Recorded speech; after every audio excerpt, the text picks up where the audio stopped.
الحمد للہ والصلاة والسلام علی رسول اللہ وعلی آلہ وصحبہ ومن والاه۔ آج جو ہے 8ویں نشست ہے اور آج ہم 8ویں پارے کو جو ہے وہ ڈسکس کریں گے۔ 8ویں پارے کے اندر سورہ انعام کا ایک حصہ ہے اور دوسرا اعراف کا، سورۃ الاعراف ہے۔ سورۃ الاعراف کے اندر یہ بات ہم نے پہلے بھی ذکر کی ہے کہ اللہ تبارک و تعالی نے آدم علیہ الصلاۃ والسلام کے قصے کو اور ابلیس کے قصے کو مختلف مقامات پہ ذکر کیا ہے۔ پہلے پارے کے اندر ذکر کیا ہے، پھر 8ویں پارے میں ذکر کیا ہے، 14ویں پارے میں ذکر کیا ہے، 15ویں پارے میں ذکر کیا ہے، 16ویں پارے میں ذکر کیا ہے۔ یہاں پر کچھ اس کو تفصیل سے ذکر کیا ہے، اس وجہ سے ہم اس کو یہیں پر ڈسکس کرتے ہیں۔ قصہ اس طرح ہے کہ انسانوں سے پہلے اس زمین کے اوپر جو مخلوق رہتی تھی وہ تھے جنات رہتے تھے، اور جنات نے جو ہے زمین میں بڑا فساد مچایا، آپس میں لڑتے جھگڑتے تھے۔ اس کے بعد اللہ تبارک و تعالیٰ نے ان کے اوپر فرشتوں کو بھیجا۔ فرشتوں نے ان کی مار پٹائی کی، ان کو جنگلوں کی طرف اور مختلف جگہوں پر بھگا دیا۔ اس میں کچھ جنات جو تھے وہ بڑے نیک تھے، جس میں ایک جن تھا جس کا نام تھا عزازیل۔ یہ عزازیل آسمان پہ چلے گیا اور فرشتوں کے ساتھ رہنے لگا، اور یہ فرشتوں کا بھی امام سمجھا جاتا تھا عبادت کی کثرت کی وجہ سے، بہت زیادہ عبادت کرتا تھا۔ اس کا نام تھا عزازیل، اور یہی عزازیل بعد میں جا کے ابلیس قرار دیا گیا۔ یہ عزازیل بہت عبادت کرتا تھا، جنت میں رہتا، فرشتوں کے ساتھ رہا کرتا تھا۔ اللہ تبارک و تعالیٰ نے ارادہ کیا کہ اللہ تبارک و تعالیٰ ایک نئی مخلوق کو پیدا کریں، یعنی انسان کو، اور اس کو اپنا خلیفہ بنائیں۔ یہ بات پہلے پارے کے اندر ہے کہ جب اللہ تبارک و تعالیٰ نے اپنے اس ارادے کا اظہار فرشتوں کے سامنے کیا تو فرشتوں نے کہا تجعل فیہا من یفسد فیہا ویسفک الدماء، کہ کیا آپ ایسی قوم کو بنائیں گے اپنا خلیفہ کہ جو زمین میں فساد مچائے گی اور ایک دوسرے کو قتل کرے گی۔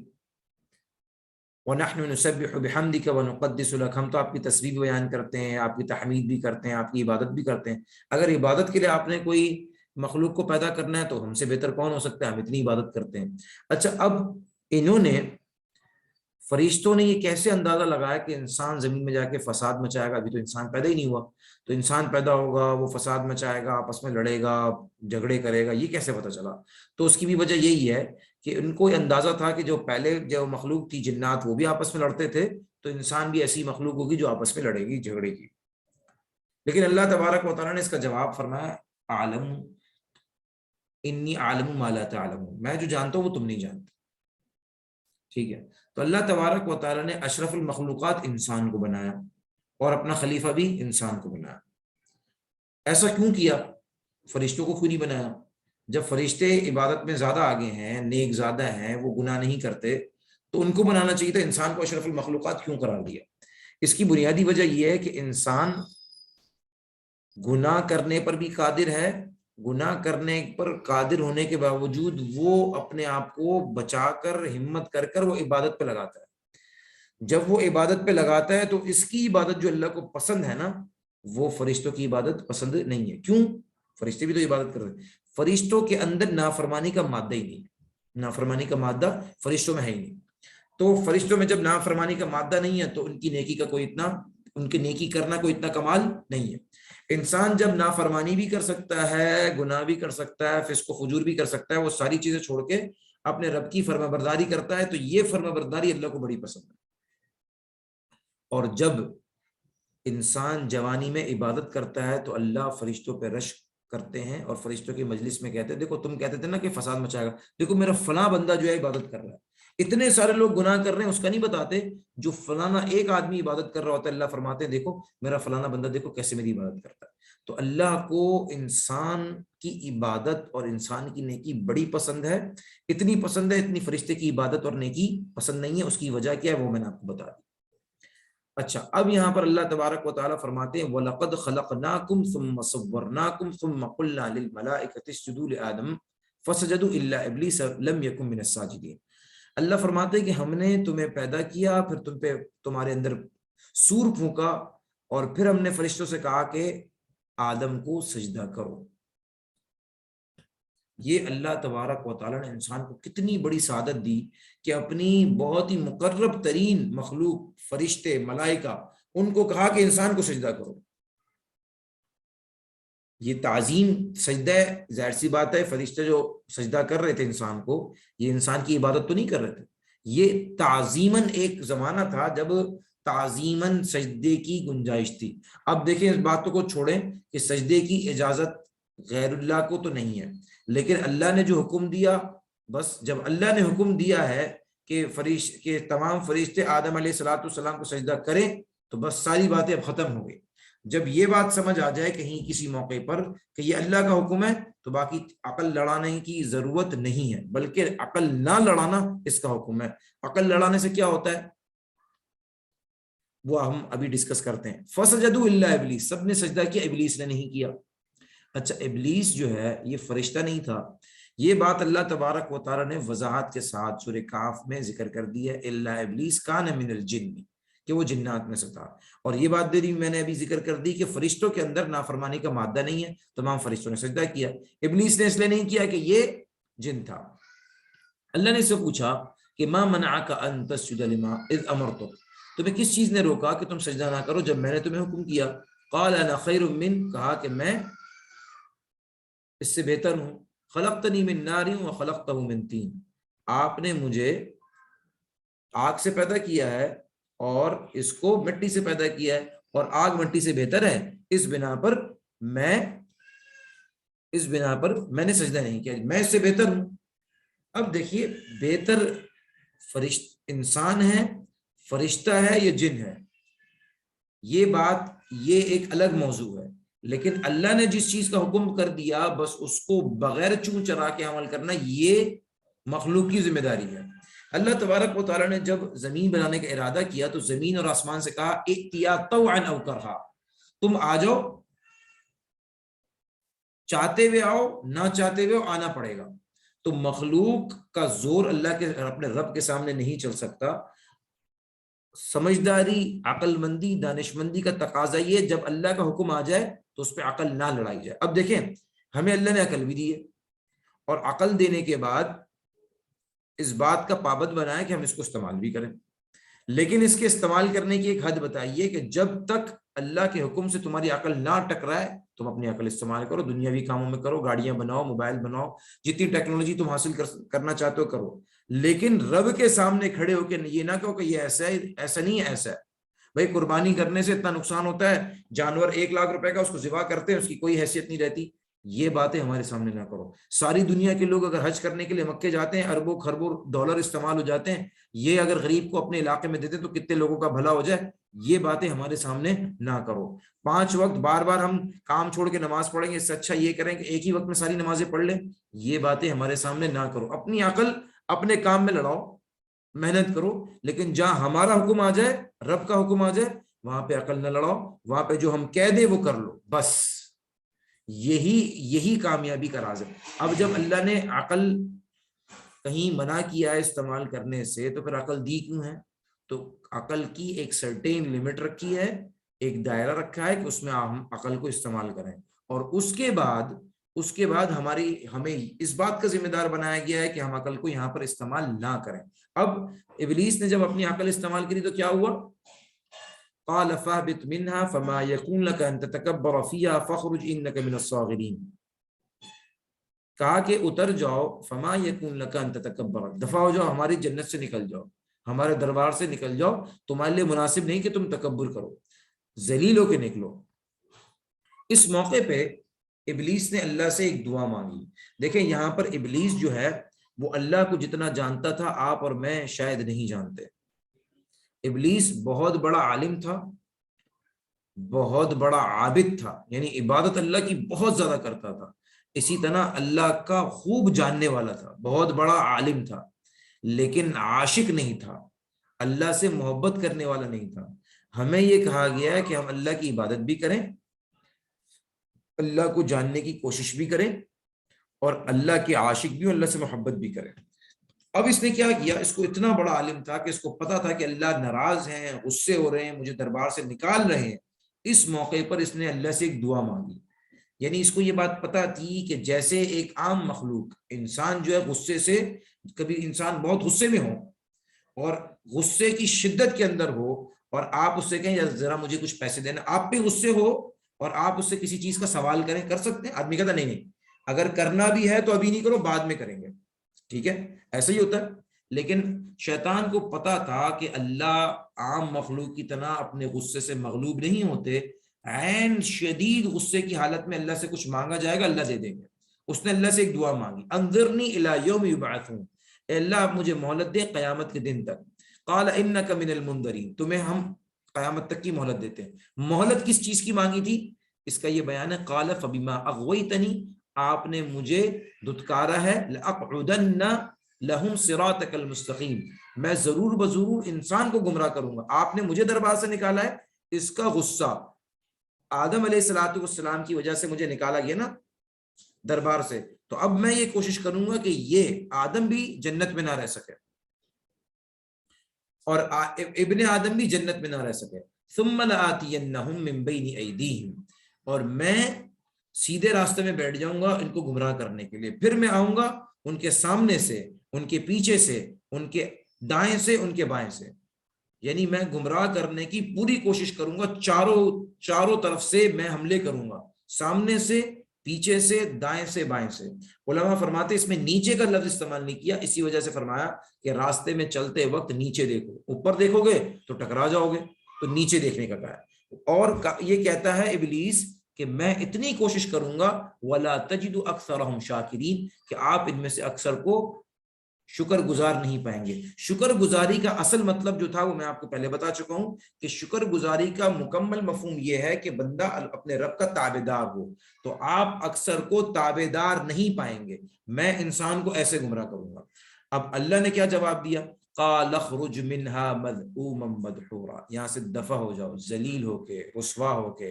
لمن تبعك منهم لأملأن جہنم منکم اجمعین، جو تمہاری اتباع کرے گا ان چیزوں میں تو میں تمہیں اور ان کو جو تمہاری اتباع کرے گا سب سے جہنم کو بھر دوں گا۔ اب دیکھیں ان تمام کمیونیکیشن کی آپس میں جو بات چیت چل رہی ہے، اس کو یہاں پہ ذکر کرنے کا مقصد کیا ہے؟ اس کا مقصد یہ ہے کہ بندہ سمجھ لے کہ رب چاہتا ہے کہ انسان جنت میں جائے، اس کے مقابلے میں شیطان کی کوشش یہ ہے، جو اس کا سری دشمن ہے، انہو لکم عدو مبین، یہ تمہارا سری دشمن ہے، اس کو اپنا دشمن سمجھو، اور یہ چاہتا کیا ہے کہ تم سے اس کو ایک بغض ہے، حسد ہے، یہ چاہتا ہے یہ خود جہنم میں جائے گا تو تمہیں بھی لے کے جائے۔ اس بات کی وضاحت کے لیے اللہ تبارک و تعالیٰ نے آپس کی جو بات چیت ہوئی ہے ابلیس کی اور اللہ تبارک و تعالیٰ کی، اس کا یہاں پہ تذکرہ فرمایا ہے، اور یہ بھی بیان فرمایا کہ دیکھو انسان اگر تم نے شیطان کی پیروی کی، اس کی بات مانی، تو تم نے اس کے ساتھ جہنم میں ہی جانا ہوگا، ہماری کسی سے کوئی رشتہ داری نہیں ہے، ہماری بات مانو گے ہمارے بنو گے جنت میں جاؤ گے، شیطان کی بات مانو گے اس کے کام اس کے راستے پہ چلو گے تو جہنم میں جاؤ گے۔ وَيَا آدَمُ اسْكُنْ أَنْتَ وَزَوْجُكَ الْجَنَّةَ، اب آدم علیہ السلام وجود میں آ گئے ہیں، جنت میں رہ رہے ہیں، اکیلا پن محسوس کیا، اللہ تبارک و تعالیٰ نے ان کی بائیں پسلی سے ان کی بیوی کو پیدا حوا علیہ السلام کو کیا، اور یہ سلسلہ شروع ہوا۔ وَيَا آدَمُ اسْكُنْ أَنْتَ وَزَوْجُكَ الْجَنَّةَ، اور فرمایا اے آدم آپ اور آپ کی اہلیہ جنت میں رہیں، فَكُلَا مِنْ حَيْثُ شِئْتُمَا، جو چاہو کھاؤ، وَلَا تَقْرَبَا هَذِهِ الشَّجَرَةَ، ایک خاص درخت کے بارے میں کہا کہ اس کے قریب بھی نہیں جانا، فَتَكُونَ مِنَ الظَّالِمِينَ، اگر تم اس کے قریب گئے تو تم زیادتی کرنے والوں میں سے ہو جاؤ گے۔ یہ بات ہو گئی۔ فوسوس لهم الشیطان لیبدی لهما ما وري عنهما من سوآتهما وقال ما نهاكما ربكما عن هذه الشجرة الا ان تكونا ملكين او تكونا من الخالدين، شیطان نے ان کو وسوسہ ڈالا۔ اب کیسے وسوسہ ڈالا؟ شیطان جنت سے نکلنے کے بعد کیسے اندر گیا، کیسے انہوں نے ان کو وسوسہ ڈالا؟ تو یہ شیطان کو اللہ نے جو صلاحیت دی تھی کہ خیال دل میں پیدا کرنا، تو خیال پیدا کرنے کی جو صلاحیت تھی وہ جنت کے باہر بیٹھ کر بھی ہو سکتی تھی، جیسے ابھی بھی شیطان جو ہے ہم سب کے دلوں کے اندر وسوسے پیدا کرتا ہے، اسی طرح آدم علیہ السلام کے دل میں انہوں نے وسوسہ پیدا کیا۔ فوسوس لهم الشیطان، شیطان نے ان دونوں کو، کن دونوں کو؟ آدم علیہ السلام اور ان کی اہلیہ حوا علیہ السلام کو وسوسہ پیدا کیا، لیبدی لهما ما وري عنهما من سوآتهما، تاکہ ان کے لیے وہ چیزیں ظاہر ہو جائیں جو ان کے جسم کے اعضاء ہیں، کیسے، کیا مطلب ہے اس کا، ابھی آپ کو پتہ چل جائے گا. وقال ما نہاکما ربکما، اور وہ کہنے لگا ان سے کہ آپ کے رب نے آپ کو نہیں روکا اس درخت سے، الا ان تکونا ملکینی، اگر آپ نے اس کو استعمال کر لیا تو آپ فرشتے بن جائیں گے، او تکونا من الخالدین، یا ہمیشہ ہمیشہ کے لیے زندہ رہیں گے. وقاسمہما انی لکما لمن الناصحین، اور قسم اٹھائی کہ وہ ان کا خیر خواہ ہے. فدلاہما بغرور، اب ان کو دھوکا لگا، ان کو دھوکے میں ڈالا. فلما ذاق الشجرۃ، اب دیکھیں پیچھے یہ بات تھی نا کہ وہ چاہتا تھا کہ ان کے لباس جو ہے وہ اتر جائے اور ان کے جسم کے اعضاء ان کے اوپر واضح ہوں، یہ آ گیا اس کا مطلب. فلما ذاق الشجرۃ، جب ان دونوں نے جو ہے درخت کو چکھا، بدت لہما سوآتہما، ان کے جسم کے اعضاء دکھنے لگے اور جنت کا جو لباس تھا وہ ان سے اتر گیا.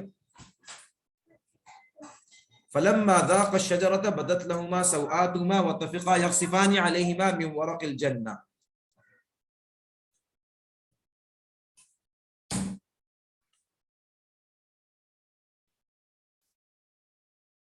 وطفقا، اب ان کا جسم نظر آنا شروع ہو گیا. جسم جب نظر آیا تو انہوں نے کیا کیا، وطفقا يخصفان عليهما من ورق الجنة، اپنے جنت کے پتوں سے اپنے جسم کو چھپانا شروع کیا. وَنَادَاهُمَا رَبُّهُمَا، اور انہوں دونوں نے اپنے رب کو پکارا اور کہا، وَنَادَاهُمَا رَبُّهُمَا، ان دونوں کے رب نے ان کو پکارا، أَلَمْ أَنْهَكُمَا، کہ تمہیں منع نہیں کیا تھا، عَنْ تِلْكُمَا الشَّجَرَةِ، تم دونوں کو اس درخت سے، وَأَقُلْ لَكُمَا، اور تمہیں یہ بات نہیں بتائی تھی کہ إِنَّ الشَّيْطَانَ لَكُمَا عَدُوٌّ مُبِينٌ، کہ شیطان تمہارا واضح قسم کا دشمن ہے. اب دیکھیں ان کو احساس ہوا کہ ہم سے تو بڑی غلطی ہو گئی، اور یہ بہت روئے، بہت گریہ زاری کی، افسوس کیا، اور بہت زیادہ پریشان ہوئے.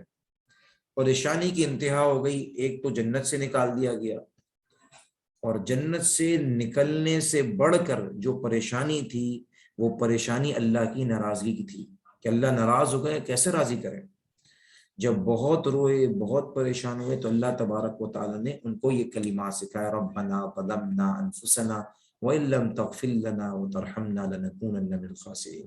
سورہ فاتحہ کی تشریح جب ہماری چل رہی تھی، اس میں نے ایک بات کی وضاحت کی تھی کہ اللہ تبارک و تعالیٰ کی مہربانی ایسی مہربانی ہے، اللہ اپنے بندوں سے اتنی محبت کرتے ہیں کہ اللہ نہ صرف ہمیں دعا مانگنے کا سلیقہ سکھاتے ہیں بلکہ دعا کے الفاظ بھی سکھاتے ہیں. ان الفاظ کے ساتھ اگر بندہ دعا مانگے گا تو وہ دعا قبول بھی کر لیتے ہیں. اگر ہم سے یہ کہا جاتا کہ یہ اس طرح کی دعا خود بنا کے لاؤ تو ہم کہاں بنا سکتے، نہ ایسی فصاحت آتی ہے، نہ ایسی بلاغت آتی ہے، نہ وہ ہمیں کلمات پتہ ہیں جس سے ہمارا رب سن کے ہم سے راضی ہو جائے گا. تو یہ وہ کلمات ہیں جو اللہ تبارک و تعالیٰ نے جب آدم علیہ الصلوۃ والسلام اور حوا علیہ الصلوۃ والسلام نے پوری عاجزی کے ساتھ اپنی غلطی کو تسلیم کیا، اللہ تبارک و تعالیٰ نے یہ کلمات سکھائے اور کہا کہ ان کلمات کے ساتھ معافی مانگو تو ہم معاف کر دیں گے. معاف کر دیا. قال اهبطوا بعضكم لبعض عدو، کہا کہ اب معاف تو کر دیا لیکن جانا زمین پہ ہی پڑے گا، اب جنت میں نہیں رہ سکتے. زمین پہ اس طرح رہو گے کہ تم بعض کے دشمن ہوں گے. ایک عرصے تک تم زمین پہ رہو گے، زمین پر رہنے کے بعد پھر جو نیک ہوں گے وہ جنت میں آ جائیں گے، جو فاسق ہوں گے وہ جہنم میں چلے جائیں گے. اب یہ بات ہم سب کو تقریباً یہ قصہ پہلے سے پتہ ہے. اس قصے کے اندر جس پوائنٹ کی طرف مجھے توجہ دلانی ہے وہ پوائنٹ یہ ہے کہ آدم علیہ الصلوۃ والسلام سے بھی غلطی ہوئی، اگرچہ وہ غلطی اس نوعیت کی نہیں تھی جو ابلیس سے ہوئی، لیکن غلطی دونوں سے ہوئی. ٹھیک ہے نا. ہاں یہ ایک الگ بات تھی کہ ابلیس نے بحث کی، تکبر دکھایا اور آدم علیہ الصلوۃ والسلام سے غلطی ہوئی، لیکن جہاں تک غلطی کی بات ہے وہاں غلطی دونوں سے ہوئی. ایک خلیفہ بھی بنے، اللہ کے نبی بھی بنے، اور قیامت والے دن وہ جنت میں بھی جائیں گے. نہ صرف جنت میں جائیں گے بلکہ جنت میں جانے والی جو مخلوق ہے انسان، اس کا جو سب سے ٹاپ کیٹیگری ہے انبیاء، اس میں ان کا شمار ہوگا. تو باوجود غلطی کے یہ جنت میں جائیں گے، نہ صرف واپس جنت پہ جائیں گے بلکہ جنت کے اندر جو ٹاپ لیول ہوگا، جو ہائی سٹیٹس پیپل ہوں گے، اس کے اندر ان کا شمار ہوگا. جبکہ ابلیس جہنم میں جائے گا، حالانکہ دونوں نے غلطی کی. فرق کیا تھا دونوں کی غلطی میں ابلیس نے جب غلطی کی اس میں تکبر بھی تھا، اور وہ اپنی غلطی پہ جمع رہا، اکڑا رہا اور پیچھے نہیں ہٹا۔ آدم علیہ الصلوۃ والسلام سے غلطی ہوئی، انہوں نے اللہ سے معافی مانگی اور معافی مانگتے رہے مانگتے رہے مانگتے رہے، یہاں تک کہ اللہ نے معاف کر دیا۔ پتہ یہ چلا کہ اگر آپ نیک بننا چاہتے ہیں تو اس کا مطلب یہ نہیں ہوگا کہ کبھی غلطی نہیں ہوگی، مطلب یہ ہوگا کہ غلطی ہونے کے بعد آپ اللہ سے معافی مانگیں گے، اپنی عاجزی کا اظہار کریں گے، یا اللہ میں تو بڑا کمزور ہوں، میرے سے غلطی ہو گئی، آپ مجھے معاف کر دیں۔ یہ بات سمجھنا ضروری ہے۔ آپ علیہ الصلوۃ والسلام نے فرمایا کہ کل بنی آدم خطاؤن، جتنے بھی آدم کے بچے ہیں نا، آدم کی اولاد ہیں، یہ سارے غلطی کرنے والے ہیں، ان سے کہیں نہ کہیں کسی نہ کسی موقع پر کسی نہ کسی مقام پہ کوئی نہ کوئی غلطی ہو ہی جاتی ہے، ٹھیک ہے۔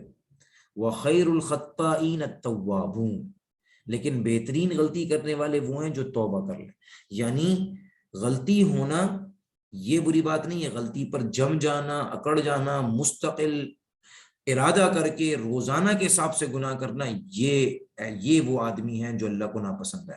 اللہ تبارک و تعالیٰ کو پتہ ہے کہ انسان کمزور ہے، سے غلطی ہو جائے گی۔ آپ چوتھے پارے کے اندر سورہ آل عمران میں اللہ تبارک و تعالیٰ فرماتے ہیں کہ نیک لوگ جو ہوتے ہیں نا، متقی لوگ، وَإِذَا فَعَلُوا فَاحِشَةً، ان سے کوئی بےہودہ کام بھی ہو جاتا ہے، کبھی کوئی بڑا گناہ بھی ہو جاتا ہے، فاحشہ کا مطلب ضروری نہیں بےہودہ ہی ہو، بڑی واضح غلطی بھی کبھی ہو جاتی ہے، او ظلموا انفسهم، یا کبھی کوئی ایسا کام بھی کر جاتے ہیں کہ جس سے وہ اپنی ذات پہ ظلم کر بیٹھتے ہیں، یعنی اپنے ساتھ ہی زیادتی کر بیٹھتے ہیں، ایسا بڑا کوئی کام کر لیتے ہیں، لیکن ولم یصروا علی ما فعل، وہ اپنے گناہ پر اصرار نہیں کرتے، ذکر اللہ فاستغفروا لذنوبہم، جیسے اللہ کی یاد آتی، آئے ہائے یہ کیسے گناہ کر دیا میں نے، یہ کیسے گناہ کر دیا، تو وہ گناہ پر اصرار نہیں کرتے، وہ گناہ پر جیسے اللہ کی یاد آتی ہے وہ فوراً اللہ کی یاد کی بنا پر فوراً اللہ سے معافی مانگتے ہیں، اور معافی مانگنے کے بعد کہتے ہیں اللہ میں معاف کر دے، میں آئندہ ایسا نہیں کروں گا۔ نیک اور فاسق آدمی میں یہ فرق ہے، ابلیس اور آدم علیہ الصلوۃ والسلام کے درمیان یہ فرق ہے۔ یہ وہ چیز تھی، یہ وہ نقطہ تھا جو مجھے آپ حضرات کے سامنے بیان کرنا تھا، کہ اس کو ہم سمجھیں کہ غلطی پر اکڑ جانا۔ اب دیکھیں انسان سے غلطی ہو گئی، میرے آپ سے کبھی غلطی ہو گئی، اب ہم غلطی پہ کیا کر رہے ہیں، اپنی غلطی کو صحیح ثابت کرنے کے لیے غلط باتیں اور غلط دعوے اور غلط مطالبے کر رہے ہیں۔ غلطی ہو جائے انسان سے، انسان کے حق میں اس سے معافی مانگ لیں، اللہ کے حق میں غلطی ہو جائے اللہ سے معافی مانگ لیں۔ تو غلطی پر جمنا، گناہ مستقل کرنا اصرار کے ساتھ، آج بھی ہو گیا کل بھی کر رہے ہیں پرسوں بھی کر رہے ہیں، یہ ناپسندیدہ ہے۔ کبھی انسان نے کوئی گناہ ہو جائے اللہ سے معافی مانگ لیں، اور اللہ تبارک و تعالیٰ معافی مانگنے والوں کو بہت پسند کرتا ہے۔ باتیں تو اور بھی ہیں لیکن وقت مکمل بھی ہو گیا، بلکہ کچھ بڑھ بھی گیا۔ اللہ تبارک و تعالیٰ سے دعا ہے جو کچھ کہا گیا سنا گیا اس کو عمل کرنے کی توفیق نصیب فرمائے۔ وآخر دعوانا ان الحمد للہ رب العالمین۔